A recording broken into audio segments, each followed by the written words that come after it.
Hi, everybody. It's Matt Robinson. Welcome to another episode of The Writer's Block. As a parent, educator, and concerned citizen, I am deeply concerned about the state of our nation and the general lack of involvement among people of all ages, but especially our younger people. That's why I'm so honored and excited to have Dr. Lindsey Cormack as a guest on today's episode. Dr. Cormack is an associate professor of political science at Stevens Institute of Technology in New Jersey, the director of DC Inbox, and an internationally booked speaker on American politics and governance, civic know-how, and civic education.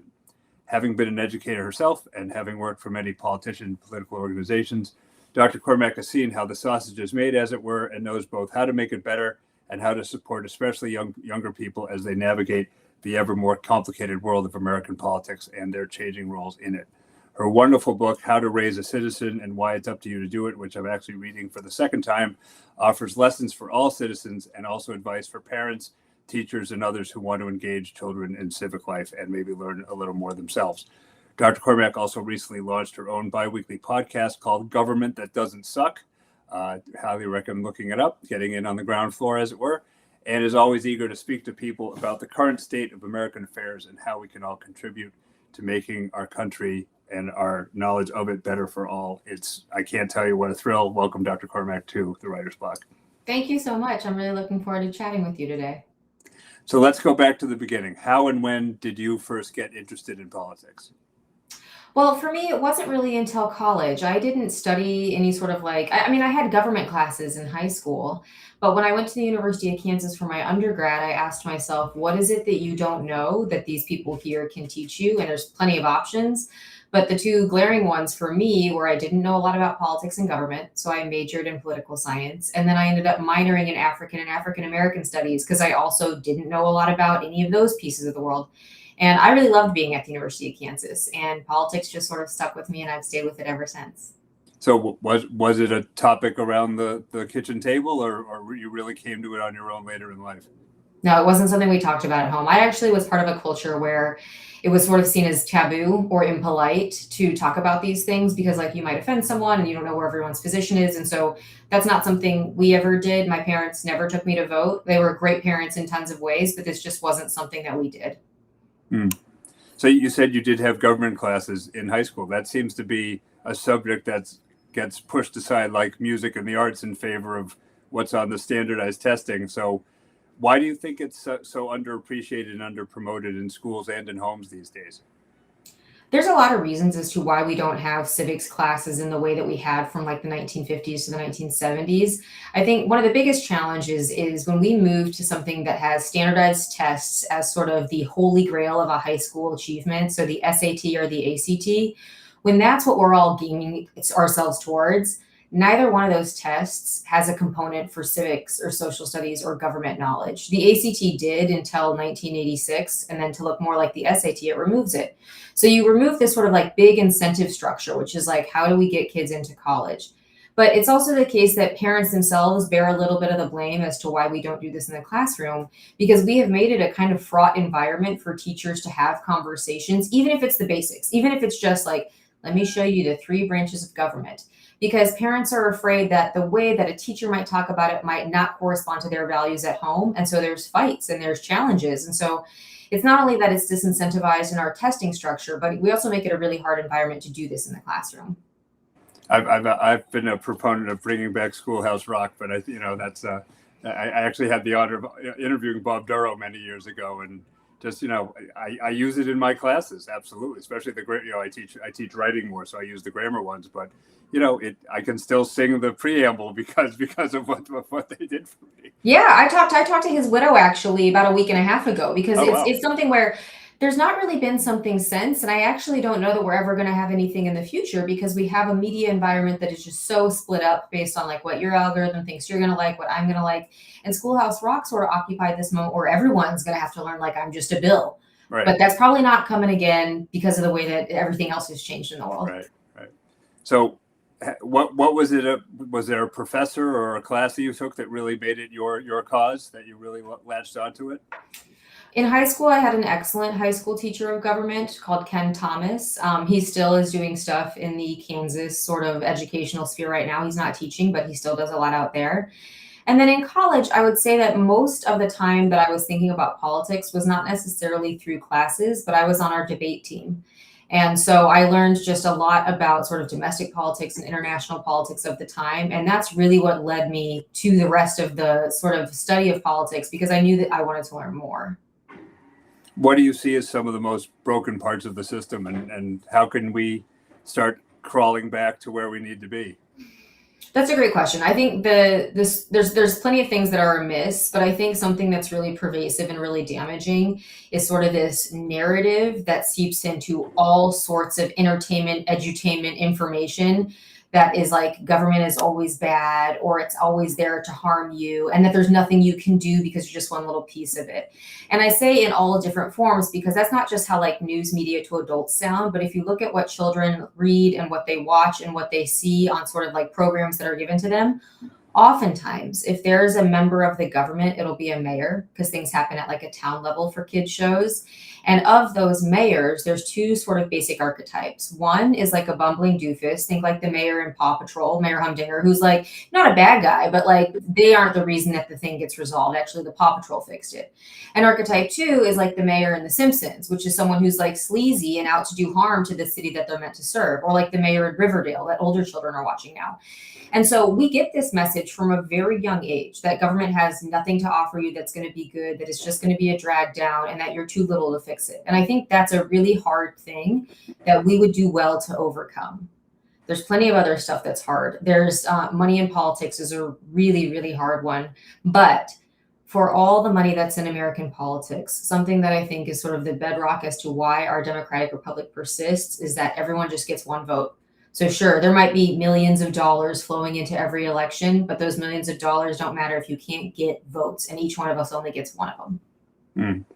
So, I mean, what are some ways? I mean, your book seems to be guided mostly towards the upper generation to reach the lower, though there are lessons that readers, I learned a lot about our civic system that I'm ashamed as a natural born citizen to, didn't know. But, how can we get it back around the dinner table and in front of people with like you said, that it is such a fraught topic, and don't talk about religion and politics and all those taboos that we have. How can we start to bring it back into the mainstream? So I think a lot of people would empathize with what you just said, which is like, I'm learning a lot as I'm going, because for many people who are 20, 30, 40, 50, 60, they were in school systems that were already actively deprioritizing civics, usually at the expense of some sort of STEM discipline. So science, technology, engineering, math. There's also debates about like what gets taught in the classroom. And so instead of figuring out, here's how we're going to teach history, or here's how we're going to do civics, oftentimes it just doesn't happen. So a lot of us feel out of our depth. But I think the sort of like tough love that I have for parents and grandparents and will be parents of today is that we're the adults in the room now. And if we want our politics to feel and function better, it's up to us to sort of say like, hey, we got to do this in a different way. And I sort of think about it like if I was on a team, or if I was on like a business that had been losing or like not making money, I wouldn't say to my team, hey, you know what, guys, sorry, it sucks. It's always going to suck, and it's never going to be anything that we can fix. It's like, guess what? We're the ones who have to look around right now and say like, I think we're going to have to do something different. And so my call is not like, be ashamed that you don't know these things. It's, yeah, a lot of us don't know these things. We weren't taught them. But if we want this to get better, we have to take on the work of fixing it. How does the new podcast fit into your mission? So that was not really a dream of mine. What happened was I was on a book talk, and someone I didn't know was in the audience, and he asked really hard questions. And normally people ask me like kind of easier, nicer, generous questions, but he asked me really difficult ones. And afterwards he was like, I've been thinking about this show called Government That Doesn't Suck. And I thought he was going to say, do you want to be a guest on it? And it became a conversation that was, do you want to do this with me? And I do think that it fits into all the sort of like how to raise a citizen pieces of me, which is, a lot of our narratives are broken. A lot of our narratives tell young people that like, there's nothing you can do about this, or that American government is really bad in all sorts of ways. Now, sure, American government makes missteps, but I think if we look at sort of like a longer arc of history, what has been accomplished here in the last 250 years is sort of remarkable. And we do get things right sometimes. And so this is not an effort to be like, hooray, America all the time. Everything has warts, but it is to say, we need to focus sometimes on when we get it right, not just to be excited about ourselves, but to say we could do this again. We can form a more perfect union. We can make it better, but we're not going to do that if all we do is tell the stories about when we mess up. I mean, growing up and going to school in Kansas, I mean, living in Massachusetts, with the longest continuous constitution and, all the history, and yet, we fight with Philadelphia for where it really got started. Do you see like regional differences in political involvement and like how it plays in families? Because I know here, even though, the Kennedy family grew up a few miles from where I'm sitting, there's still a lot of taboos about dinner table conversations and things like that. So I was wondering if you've noticed any regional differences in how it's treated. Yeah, so this notion that you can't talk about it is something that when we were doing research for our book happens more in the middle and the southern parts of the country. But just as problematic as not talking about it is this notion of always hating politics. So if we say like, everyone in it is a liar and a cheater and they're egomaniacs and they're in it for themselves and the system is rigged, that's something that you find a little bit more on the coasts, like a little bit less generosity towards the people who are doing this. And what I think is both of those are kind of incorrect. And I have a 14-year-old at home myself, and she has to meet tons of politicians because I bring her to all sorts of things. Right. And her take is not, these are liars, egomaniacs, people who are out for themselves. She's like, they're kind of like the yearbook committee. They're like annoying and everywhere, but they seem to be trying hard. And I actually think that's like way closer to what politicians generally are, especially at state and local levels. It's like volunteers who think they have like a good idea, a little bit of time, and they're going to try to make their community work. So I think she's closer with that one. So hopefully this is one of the challenging questions that you like. Where do you see the system going, and how far off is that from where you would like to see it going? Well, that is a hard question.